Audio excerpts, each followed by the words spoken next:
আসসালামু আলাইকুম স্যার ম্যামরা, কি অবস্থা সবার? আশা করি সবাই ভালো আছেন। তো আজকে আমরা এই ক্লাসে আলোচনা করবো স্যার আমাদের এইচএসসি ফিনান্সের সপ্তম অধ্যায় আছে মূলধন ব্যয়। ওই মূলধন ব্যয় টপিকে স্যার যশোর বোর্ড 2019 এই কোশ্চেনটা যশোর বোর্ড 2019-এ আসছিল স্যার, ঠিক আছে? তো এটা নিয়ে আজকে আমরা আলোচনা করবো স্যার, খুব সহজ একটা অঙ্ক। তো খেয়াল করুন স্যার, আমাদের কোশ্চেনটা কি বলেছিল স্যার? মেঘনা ব্যাংক লিমিটেড তাদের প্রয়োজনীয় অর্থ সংরক্ষণের জন্য অগ্রাধিকার শেয়ার ও বন্ড ইস্যু সিদ্ধান্ত গ্রহণ করে। আচ্ছা ঠিক আছে, মেঘনা ব্যাংক লিমিটেড মানে একটা ব্যাংক কোম্পানি, তারা তাদের কি স্যার মূলধন সংরক্ষণ করার জন্য তারা দুইটা পদ্ধতি অবলম্বন করছে। একটা হচ্ছে কি স্যার অগ্রাধিকার শেয়ার, আর একটা হচ্ছে কি স্যার আপনার বন্ড। এখানে কিন্তু সাধারণ শেয়ারের কাজ নাই, যতটুকু আমরা বুঝতে পারতেছি প্রথম অংশে। এরপর কি বলেছে স্যার? সিদ্ধান্ত মোতাবেক ব্যাংকটি 1200 টাকা অবৈধ মূল্যের 13% অগ্রাধিকার শেয়ার, এই যে স্যার 13% অগ্রাধিকার শেয়ার, তার মানে এই 13% হচ্ছে কি স্যার আপনার অগ্রাধিকার শেয়ারের সুদটা স্যার, ঠিক আছে? লভ্যাংশ যেটা আমরা বলি। আচ্ছা, শেয়ার ইস্যু করতে পারবে যা 12 বছর এবং 700 টাকা বাজার মূল্য ও উত্তোলন ব্যয় হচ্ছে 2.5%। তার মানে আরেকটা মোস্ট ইম্পর্টেন্ট স্যার, এখানে টাইম দেওয়া আছে। আমি যদি আবার বলি লাইনটা আপনারা একটু শুনেন, দ্বিতীয় লাইন থেকে। সিদ্ধান্ত মোতাবেক ব্যাংকটি 1200 টাকার অবৈধ মূল্য, তার মানে এটা এমবির মান, অবৈধ মূল্য কত স্যার? 1200 টাকা, 13% অগ্রাধিকার শেয়ার, তার মানে হচ্ছে কি স্যার লভ্যাংশ 13% অগ্রাধিকার শেয়ারের, এবং ইস্যু করতে পারেন 12 বছর। তার মানে এখানে কয় বছরের জন্য স্যার? 12 বছরের জন্য। কয় বছর অঙ্ক স্যার? 12 বছর, এবং বাজার মূল্য 700 টাকা, উত্তোলন ব্যয় হচ্ছে 2.5%। মানে বাজার মূল্য মানে এসবি হচ্ছে কি স্যার আপনার কত স্যার? 700 টাকা, এবং এফসি এখানে কিন্তু উত্তোলন ব্যয় দেওয়া আছে। আমরা জানি নর্মালি যদি উত্তোলন ব্যয় দেওয়া না থাকে, আমরা বাজার মূল্যকে স্যার এনএফসি ধরি, নিট সেলস ভ্যালু ধরি, তাই না? তো যেহেতু এখানে কি স্যার আপনার উত্তোলন ব্যয় দেওয়া আছে, সেই ক্ষেত্রে কি স্যার আমরা এফসি থেকে স্যার ওই কি স্যার উত্তর মানে এটা আমরা কিছু বিয়ে করবো স্যার এসবি থেকে, সরি স্যার এফসি না, এসবি থেকে আমরা এফসি এটাকে স্যার মাইনাস করবো, ঠিক আছে? পরবর্তীতে স্যার নিচে একটা টেবিল দেওয়া আছে, আর তাদের বন্ডে সম্পর্কিত তথ্য হলে নিচে দাও। তার মানে আমরা বলছি তারা কয় রকমের পদ্ধতি অবলম্বন করছে, মানে কয়টা শেয়ার থেকে তারা মূলধন মানে মূলধন সংরক্ষণ করার চেষ্টা করছে। দুইটা, একটা হচ্ছে কি স্যার আপনার অগ্রাধিকার শেয়ার, আর একটা হচ্ছে স্যার আপনার হচ্ছে বন্ড, তাই না? তো বন্ডের যে তথ্য সেটা বক্সে দেওয়া আছে স্যার। তো খেয়াল করেন স্যার, বন্ড এ বন্ড বি, প্রথম মানে এ বন্ডের অবৈধ মূল্য 1200 টাকা, নিট বিক্রয় মূল্য 1050 টাকা, কুপন সুদের হার 100 টাকা। আর প্রথম বছর মানে প্রথম যে বন্ডটা, ওই বন্ডের স্যার বছর দেওয়া নাই, মানে এটা হচ্ছে কি স্যার আপনার চিরস্থায়ী বন্ড, ঠিক আছে? তো চিরস্থায়ী মানে বছর দেওয়া না থাকলে কি করতো, আমরা কিন্তু প্রথম ক্লাস আলোচনা করে আসলাম। তোমরা যারা আমাদের প্রথম ক্লাস দেখো নাই, আমাদের ডিসক্রিপশনে কি স্যার ওই প্রথম ক্লাসের লিঙ্ক দেওয়া থাকবে, তোমরা অবশ্যই ওই সূত্রের ক্লাসগুলো দেখিয়ে আসবে, ঠিক আছে স্যার? এরপর স্যার বি, বি বন্ডে কি স্যার অবৈধ মূল্য স্যার 500 টাকা, নিট সেলস ভ্যালু মানে নিট বিক্রি করছে স্যার 4250 টাকা, কুপনের কত স্যার 700 টাকা, আর এখানেও বছর দেওয়া আছে কত স্যার? 12 বছর স্যার, ঠিক আছে? তো এই ছিল আমার কোশ্চেনটার ক্যাটাগরি স্যার, ঠিক আছে? মানে কোশ্চেনটা কিভাবে আসলে সেটা নিয়ে। তো আমরা কখনোই বড় বড় আলোচনা করি না, আমরা আমাদের বেসিক ক্লাস আলোচনা করি স্যার, আমাদের যে অনলাইন গ্রুপ আছে সেই গ্রুপ আলোচনা করি। আমরা গ এবং গহ নিয়ে আলোচনা করবো। গ নম্বর কি বলছে স্যার? গ নম্বর বলছে অগ্রাধিকার শেয়ারের ব্যয় কত, মানে মেঘনা ব্যাংক যেটা, সে যে অগ্রাধিকার শেয়ার কি স্যার ইস্যু করতে চায়, সেটা তার ব্যয়, ওই ব্যয়টা নির্ণয় করতে বলছে। তো প্রথমত দেখেন স্যার, আমরা অগ্রাধিকার শেয়ার মানে উপরে দেখে বুঝতে পারতেছি এখানে মেয়াদ দেওয়া আছে। যদি সময় দেওয়া থাকে তাহলে সূত্র কি থাকে স্যার অগ্রাধিকার শেয়ারে? মনে আছে স্যার, যদি সময় দেওয়া থাকে তাহলে কেপি সূত্র হচ্ছে কি স্যার আপনার? কেপি সমান সমান, সেটা হচ্ছে কি স্যার আপনার বিপি মানে লভ্যাংশের হার, আর plus MB minus N S B, and MB plus N S B, 2 দিয়ে ভাগ ইন্টু এক। এটা হচ্ছে আমার সূত্র, এটা হচ্ছে কি স্যার আমার সূত্র, তাই না স্যার? যদি কি স্যার টাইম দেওয়া থাকে, ঠিক আছে? এখন ডিপি, এখানে ডিপি মানে কি স্যার আপনার? ডিপির মানে হচ্ছে কি স্যার আপনার লভ্যাংশের হার। ওই দেখেন কোশ্চেন লভ্যাংশ দেওয়া আছে কত? 13%। এখন কোশ্চেন স্যার এটা তো 13% দেওয়া আছে, কার 13%? এটা হচ্ছে কি স্যার অবৈধ মূল্য, মানে এমবির মূল্য যে ওইটা 13% দিলে আমরা কি স্যার ডিপি বেড়ে যাবো। তাহলে আমরা ডিপির মান কত পাবো স্যার? অবৈধ মূল্য কত স্যার আমার? অবৈধ মূল্য হচ্ছে কত স্যার আমার? 1200 টাকা। 1200 টাকা থেকে যদি আমি কত পার্সেন্ট? 13% নেই, তাহলে আমার অ্যান্সার কত হয় স্যার? 1200 যোগ 13%, তাহলে 156 টাকা। তাইলে আমরা ডিপির মান কত পেলাম স্যার? ডিপির মান পেলাম 156 টাকা, প্লাস অবৈধ মূল্য আমরা কত পেলাম স্যার? 1200 টাকা। আচ্ছা আমি লিখে দিই, এমবির মান কত পেলাম স্যার আমরা? 1200 টাকা। তারপর হচ্ছে এনএসবি, ওই যে এনএসবি কিন্তু কাজ তাই না?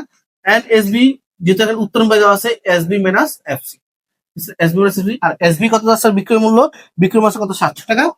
700 থেকে আমরা ওই 700 টাকার যে পার্সেন্ট আছে সেটা আমরা বাদ দিব। তাহলে আমরা টোটাল যদি মাইনাস করি তাহলে অ্যান্সার কত আসবে জানেন?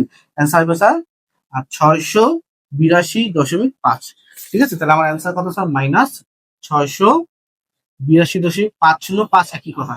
12 বছর, এন মানে কত স্যার? এন মানে হচ্ছে 12 বছর। 12 বছর মেয়াদ তো আছে, আমরা 1200 সাথে প্লাস করবো আবার সেম টাকা, ঠিক আছে, বা 2 × 1, এই হচ্ছে স্যার সূত্র। আমরা স্যার মানটা বসাইতে পারছি স্যার। খেয়াল করছেন স্যার, একবারে সহজ, কঠিন কিছু না স্যার। এখানে সবাই কি আটকায় যায় স্যার, কারণ কি এখানে এফসি মান দেওয়া আছে, যেহেতু দেওয়া আছে আমরা এটা সেলস গুলো থেকে বিক্রি করবো। এখন দেন এফসি মান জাস্ট পার্সেন্ট দেওয়া আছে 0.25, তাই না? সরি 0.2.5, কত স্যার 2.5। এটা কার, যেমন আমার দেখেন অগ্রদূত স্যার বলেছে 13%, কার 13%? এমবি 13%, অভিজ্ঞ মূল্য 13%। এখানে স্যার পার্সেন্ট আছে, কার 13, মানে কার 2.5% হচ্ছে 700 টাকা 2.5%। ঠিক আছে, এখন যদি আমরা টোটাল যোগ বিয়োগ করি স্যার, খেয়াল করেন আপনি তো যোগ বিয়োগ করতে পারবেন, আপনার অবশ্যই ব্রিলিয়ান্ট। যদি টোটাল যোগ বিয়োগ করি উপায় আসবে স্যার 199.13, আর নিচে আসবে স্যার 941.25 ইন্টু 100। আমরা যদি টোটাল ক্যালকুলেশন করি স্যার, তাহলে একসাথে ক্যালকুলেশন কত স্যার 21.05। আমরা কিন্তু ডাইরেক্ট করছি, আপনি ডাইরেক্ট আপনি একটু এটা ভাঙ্গা ভেঙ্গা করবেন, ঠিক আছে? আমরা যদি সময় কম, আমরা এর জন্য ডাইরেক্ট করে ফেলছি আপনার বোঝানোর জন্য, ঠিক আছে? এটা অবশ্যই আপনি ক্যালকুলেশন করতে পারবেন, আল্লাহ ভরসা, আমি যেটা মনে করি স্যার। তো এইটা হচ্ছে তাহলে অগ্রদিকের শেয়ারে স্যার ব্যয় কত স্যার 21.16%। স্যার এই হচ্ছে কি স্যার আমাদের অগ্রদিকের শেয়ারের মূলধন ব্যয় স্যার। বুঝতে পারছি স্যার, খুব সহজ, কঠিন কিছু না, ঠিক আছে? সবাই একটু তাড়াতাড়ি তুলেন, আমরা গ্রহণ নাম্বার নিয়ে আলোচনা করবো স্যার, ঠিক আছে? একটু তাড়াতাড়ি তুলে ফেলেন স্যার, কয়েক সেকেন্ড সময় দিলাম।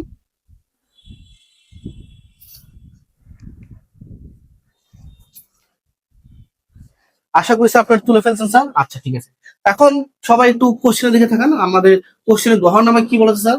গহন নাম্বার বলছে আমরা আচ্ছা, এটা মুছে ফেলছি, এটা তো কোনো কাজে লাগবে না আপাতত, তাই না? তো আমাদের গহন নাম্বার কি বলছে স্যার? গহন নাম্বার বলছে স্যার এ ও বি এর বন্ডের মাঝে কোনটি গ্রহণযোগ্য। তার মানে ওই বক্সে 2টা বন্ড আছে, ওই বন্ডের ভিতরে কোনটা স্যার গ্রহণযোগ্য সেটা আমরা নির্ণয় করতে বলছে। তো একটা হচ্ছে খেয়াল করেন স্যার, একটা হচ্ছে কি স্যার আপনার চিরস্থায়ী, মানে মেয়াদ দেওয়া নেই, টাইম দেওয়া নেই। আরেকটা কি স্যার আপনার সময় দেওয়া আছে। যদি সময় দেওয়া না থাকে তাহলে আমরা কি সূত্র কি স্যার খেয়াল করুন, যদি সময় দেওয়া না থাকে একবারে সূত্র স্যার আপনার হচ্ছে কেডি, কেডি সমান সমান এটা হচ্ছে কি স্যার আপনার আই সমান সমান N S B into X, তাই না স্যার? এটা এখন ধর এখানে কি স্যার করের হাত দেওয়া নেই, যদি করের হাত দেওয়া থাকতো তাহলে আমরা করের হাত ম্যানেজ করতাম। আমরা আগে কয়েকটা অঙ্কতে আলোচনা করছি, যেহেতু এখানে করের হাত দেওয়া নেই তাহলে আমরা কিছু ম্যানেজ করবো না। তো এই অঙ্ক স্যার আপনার কুপন রেটের হার কত স্যার 100, আর আপনার বাজার মূল্য কত স্যার 1050 গুণ 100, তাহলে আমাদের টোটাল অ্যান্সার কত হয় স্যার? আমাদের টোটাল অ্যান্সার আসে স্যার 9.52%। 9.52%, এটা হচ্ছে স্যার এই বন্ডের, এটা হচ্ছে কি স্যার এই বন্ডের।